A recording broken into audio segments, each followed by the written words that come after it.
बिस्मिल्लाहिर्रहमानिर्रहीम। मरियम इकराम कौन है और मरियम इकराम का क्या मामला है, ये सारी तफसीलात आपके साथ शेयर करते हैं। इसके साथ साथ ये भी इसी प्रोग्राम में आपके साथ शेयर करेंगे कि आखिर नून लीग के फैसले कौन कर रहा है, इस वक्त नून लीग पर किसकी हुकूमत है, ये भी आपके साथ शेयर करते हैं। लेकिन जिस बात से अपने प्रोग्राम का आगाज करने लगे कि इमरान खान को वाज़ेह बरतरी हासिल हो रही है, इमरान खान को चारों तरफ से फायदे ही फायदे मिल रहे हैं, कैसे? तो आइए डिटेल के साथ बात करते हैं।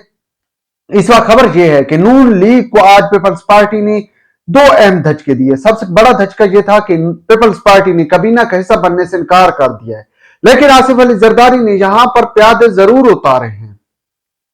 खुद पार्टी को साइड पर कर लिया, लेकिन अपने प्यादे उतार दिए हैं।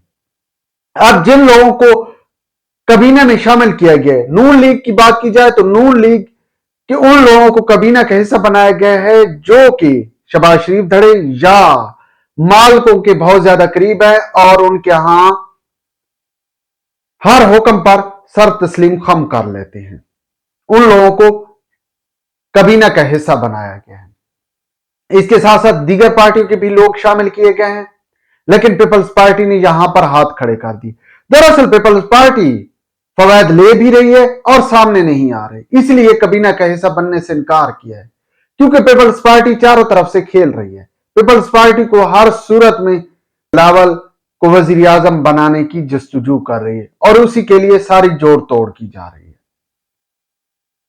लेकिन बिलावल के वजीर आजम बनने के अभी तक दूर दूर तक कोई चांसेस नजर नहीं आ रहे, क्योंकि मामला बहुत ज्यादा गंभीर हैं और पीपल्स पार्टी ने सिंध में भी कोई खासा कारनामा सर अंजाम नहीं दिया, जिसकी वजह से कि बिलावल साहब वजीर आजम बन पाए। इस बार भी जो सिंध में वोट मिला है, अगर जिस तरह का इल्जाम जीडीए या दीगर जमातें सिंध में लगा रही हैं तहकीकात करवाई जाए तो सिंध में पीपल्स पार्टी को अपोजिशन बेंचों पर बैठना होगा। लेकिन क्या है कि यहां पर आसिफ अली जरदारी ने एक बसात बिछाई और अपने लोगों को निगरान सेटअप में लाया और वहीं से अपने लिए सदारत की राह हमवार की।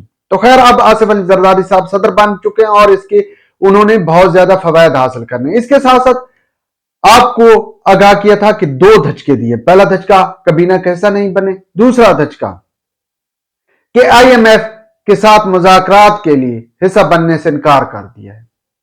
मतलब अब जो कुछ भी होगा, आईएमएफ जो शरायत रखेगी, वो जब शहबाज हुकूमत अवाम पर नाफिजुल अमल करेगी, अवाम से टैक्स वसूल करेगी, तो पीपल्स पार्टी तो कहेगी भाई हम इक्तदार का हिस्सा नहीं है, हम तो काबीना का हिस्सा नहीं है। मतलब यहां पर पीपल्स पार्टी अपोजिशन का किरदार भी अदा करती आएगी, लेकिन उधर हुकूमती बेंचों पर बैठी होगी।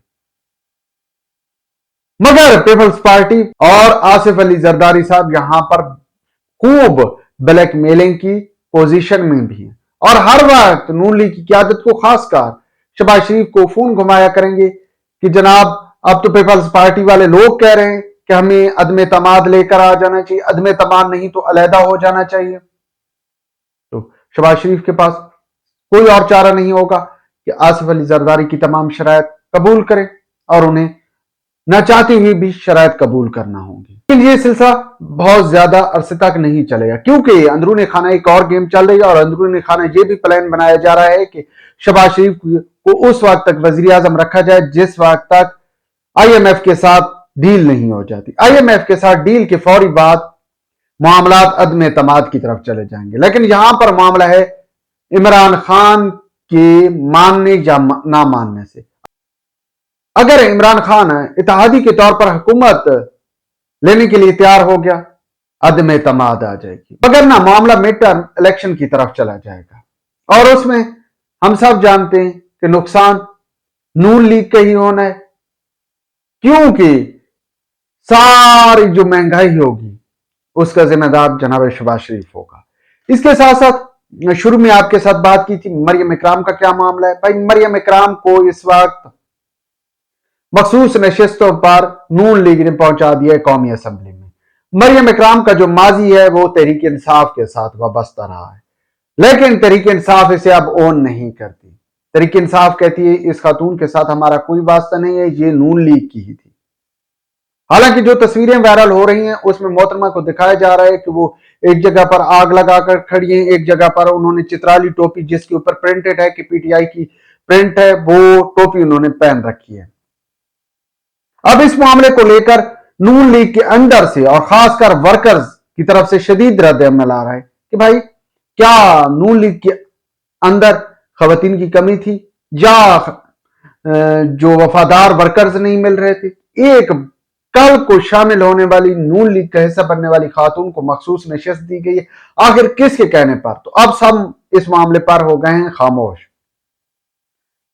کوئی کہہ رہا ہے وہ فلاں کے کہنے پر، کوئی کہہ رہا ہے فلاں کے کہنے پر۔ تو آپ کے ساتھ شیئر کرتے چلیں، اس وقت نون لیگ پر جناب نواز شریف کی کنٹرول نہیں رہا۔ اگر نواز شریف کا نون لیگ پر ہولڈ ہوتا تو کسی صورت بھی مریم اکرام کو مخصوص نشست کا حصے دار نہیں ٹھہرایا جاتا، لیکن کیا ہے کہ اب تو نون لیگ کی گلے میں یہ ہڈی پھنس چکی ہے۔